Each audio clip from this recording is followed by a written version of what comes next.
જય શ્રી કૃષ્ણ મિત્રો, કેમ છો? મજામાં ને? આજે આપણે બનાવશું જાદરિયું. જાદરિયું બનાવવા માટે આપણે લીલા ઘઉંની ડુંડી શેકીને બનાવીશું. ડુંડી શેકીને આપણે પોંક પાડી લીધો છે. હવે આપણે જાદરિયું બનાવીશું.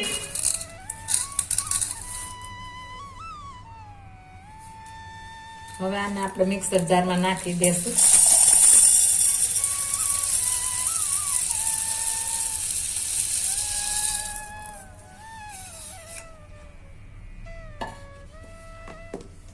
હવે આપણે ક્રશ કરી લેશું.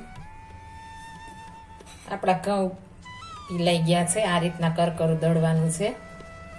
એકદમ ઝીણું નથી દળવાનું. ઝીણું દળશું તો ચીકણું થશે. એટલે આ રીતના દળવાનું છે. આપણે આ રીતના કરકરું દળવાનું છે. આનું મસ્ત જાદરિયું બને છે. હવે તેને આપણે એક બાઉલમાં કાઢી લેશું.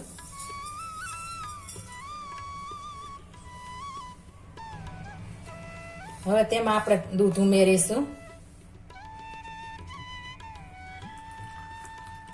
દૂધ નાખીને આ રીતના રેવા દેવાથી એકદમ પોચું જાદરિયું બને છે. આપણું એકદમ મસ્ત ટેસ્ટ આવે છે. આને આ રીતના પલાળવાનું છે. કોરું મોડું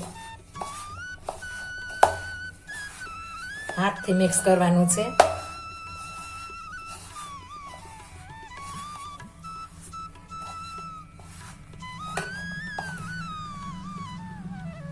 આ રીતના કરવાનું છે. આ જાદરિયું તમે ગોળમાં પણ કરી શકો છો અને ખાંડમાં પણ કરી શકો છો. જો ખાંડમાં કરવું હોય તો તમારે ચાસણી લઈને કરવું જોશે. અને ગોળમાં આપણે ગોળની પાઈ લઈને બનાવીશું.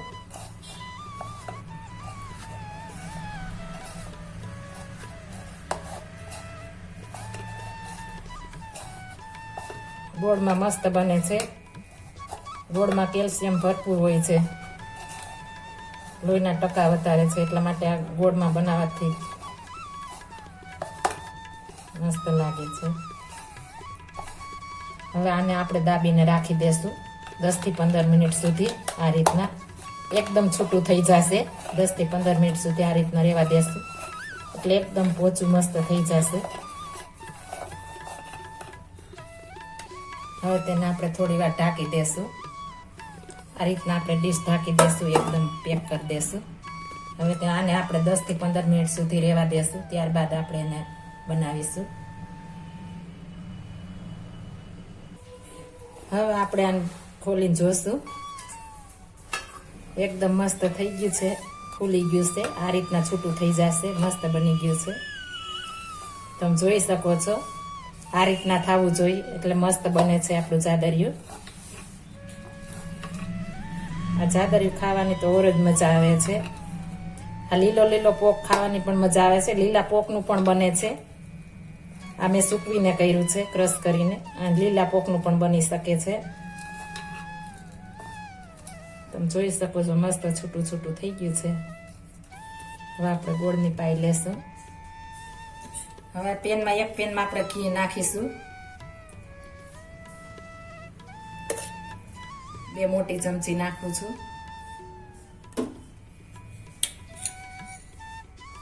ગરમ થઈ જાય ત્યાર પછી આપણે ગોળ ઉમેરીશું. મેં દેશી ગોળ લીધો છે. અડધી વાટકી લીધો છે.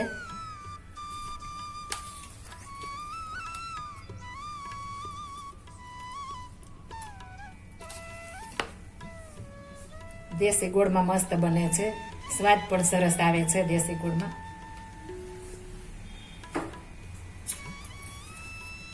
હવે આપણે એને મિક્સ કરીશું બધું.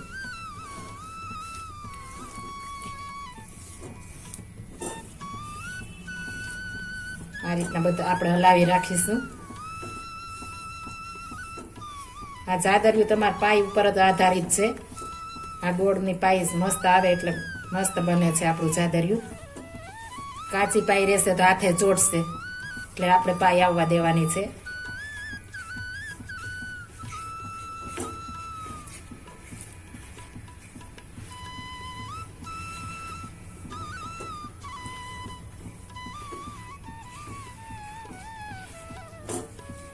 જો તમે ઘી નો ખાતા હો તો તમે ખાંડમાં કરી શકો છો ચાસણી લઈને.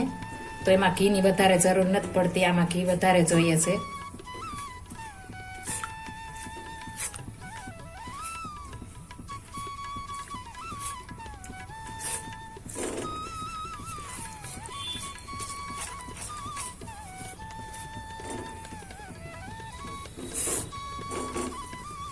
તમારી પાઈ આવી જશે એટલે એકદમ મસ્ત સુગંધ આવવા મળશે.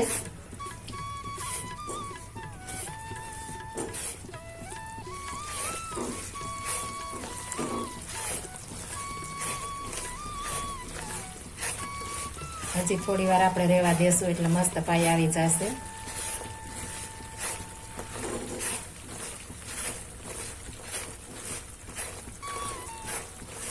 જો પાઈ કાચી હશે તો ગોળની પણ સુગંધ કાચી આવશે. એનો ટેસ્ટ તમે મસ્ત નથી આવતો અને વાસ આવે છે એમાં. આ રીતના પાઈ આવવા દેવાની છે. હવે આપણે સ્ટવ ધીમો કરી નાખીશું. મસ્ત પાઈ આવી ગઈ છે આપણી. આ રીતના આવવા દેવાની છે. હવે તેમાં આપણે ઉમેરી દેશું.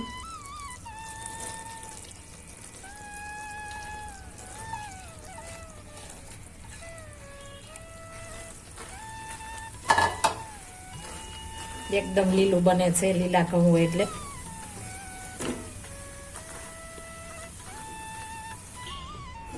મસ્ત મિક્સ થઈ ગયું છે. હવે આપણે ગેસ બંધ કરી દઈશું.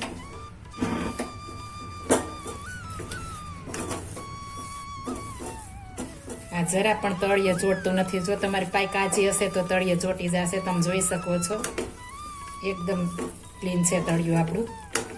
આ રીતના બનાવવાનું છે જાદરિયું.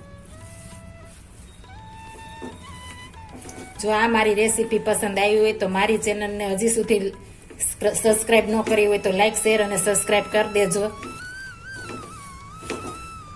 અને આવા નવા વિડીયો જોવા માટે તમે સબસ્ક્રાઇબ કરી દેજો. હવે તેને આપણે એક ડીશમાં નાખી દેશું. આમાં ઓઇલની જરૂર નથી પડતી, ચોટતું નથી. આ રીતના આપણે બધું એક ડીશમાં નાખી દેશું.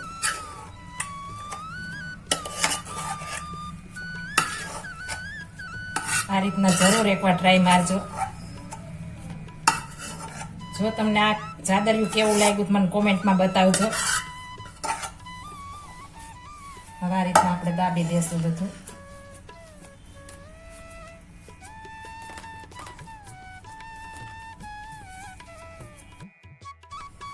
આ રીતના વાટકી લેશું. વાટકીથી આપણે દાબી દેશું મસ્ત.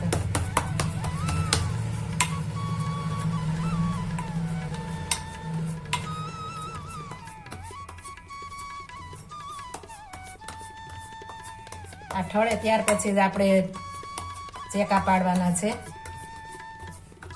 નહીંતર આપણી ઢેફલી નહીં સરખી પડે. એટલા માટે 5 મિનિટ માટે આપણે ઠળવા દેશું. મસ્ત બની ગઈ છે.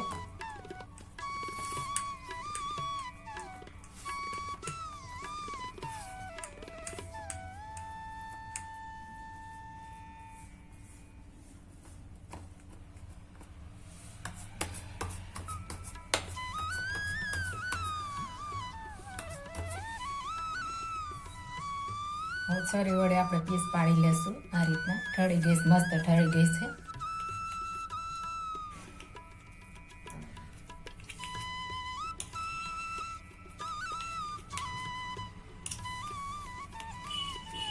તમે ચોરસ, ત્રિકોણમાં કોઈ પણ રીતે કરી શકો છો. હું ચોરસમાં કરું છું.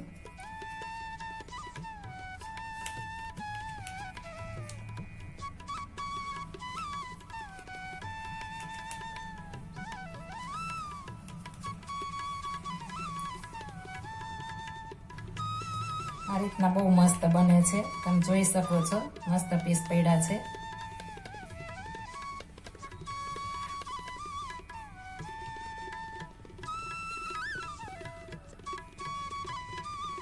મસ્ત મજાના પીસ પડી ગયા છે. તમે જોઈ શકો છો એકદમ સોફ્ટ બને છે. મોટામાં મેલતા જ પીગળી જાય એટલી મસ્ત બને છે. તમે એકવાર જરૂર ટ્રાય મારજો. ફરી મળીશું નવી રેસીપી લઈને. જય શ્રી કૃષ્ણ.